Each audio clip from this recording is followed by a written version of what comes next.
जवळपास 20 वर्षाच्या वरील 30% लोकांमध्ये मधुमेह आढळत आहे।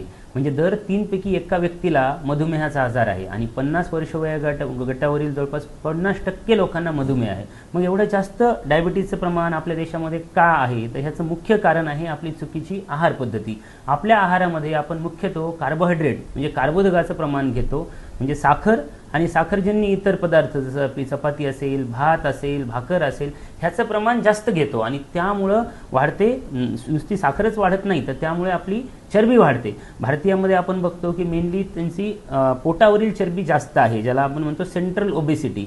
आणि असं बघायला गेलं तर भारतीय लोक खूप काही, सगळ्यांचंच वजन जास्त आहे असं नाही, पण पोटावरील चरबी जास्त आहे, म्हणजे याला आपण म्हणतो की जास्त पोटावरची चरबी असल्यामुळे ह्यांना होत आहे तो जास्त प्रमाणात शुगर, हार्टचे आजार, हायपरटेन्शन आणि त्या रिलेटेड बरेचसे आजार शरीरामध्ये होत आहेत। मग हे जर आपल्याला कमी करायचं असेल कार्बोहायड्रेटचं प्रमाण, तर त्यासाठी ICMRनी 2024ला एक खूप सुंदर असा थाली कन्सेप्ट दिलेला आहे।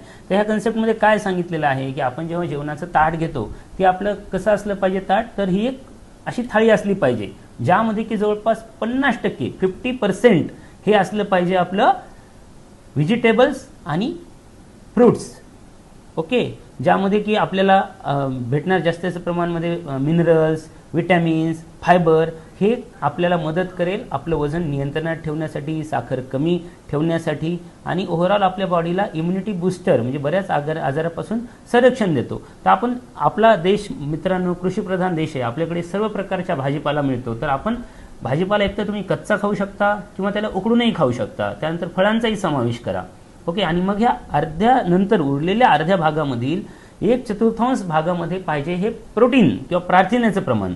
आपल्या भारतीय जास्त करून आपण शाकाहारी मुख्यत्व असल्यामुळे आपल्या जेवणामध्ये प्रोटीनचं प्रमाण खूप कमी आहे, हे प्रमाण आपण वाढवलं पाहिजे। मग त्यासाठी आपण काय करता येईल, जे लोक शाकाहारी असतील त्यांनी सर्व प्रकारच्या डाळी खाव्यात, ओके, मूग असेल, मसूर असेल, उडीद असेल, तुरडाळ असेल किंवा मटकी आणि कडधान्य जे की आपण मोड आलेले कडधान्य म्हणतो ते खाल्ले पाहिजे, सोयाबीन्स खाल्लं पाहिजे, पनीर खाल्लं पाहिजे किंवा इव्हन ड्रायफ्रूट जसं की बदाम वगैरे, ह्यांनी आपल्या शरीरात आवश्यक प्रोटीनचं प्रमाण आपल्याला मिळू शकतं। आणि जो फक्त उरलेला 1/4 भाग आहे त्यामध्येच हवेत आपले कार्बोहायड्रेट जे की चपाती, भात, भाकर, राईस जे असेल ते फक्त 1/4 भागामध्येच असेल। मग जेव्हा आपण कार्बोहायड्रेटचं प्रमाण कमी करणार तेव्हाच आपल्या शरीरातील ओव्हरऑल वजन पण कमी व्हायला मदत होईल आणि साखरेचं प्रमाण सुद्धा कमी होईल। बरेच लोक मला सांगतात की सर आम्ही तर जवळपास साखर बंदच केली आहे तरी पण माझी शुगर एवढी का वाढतीये?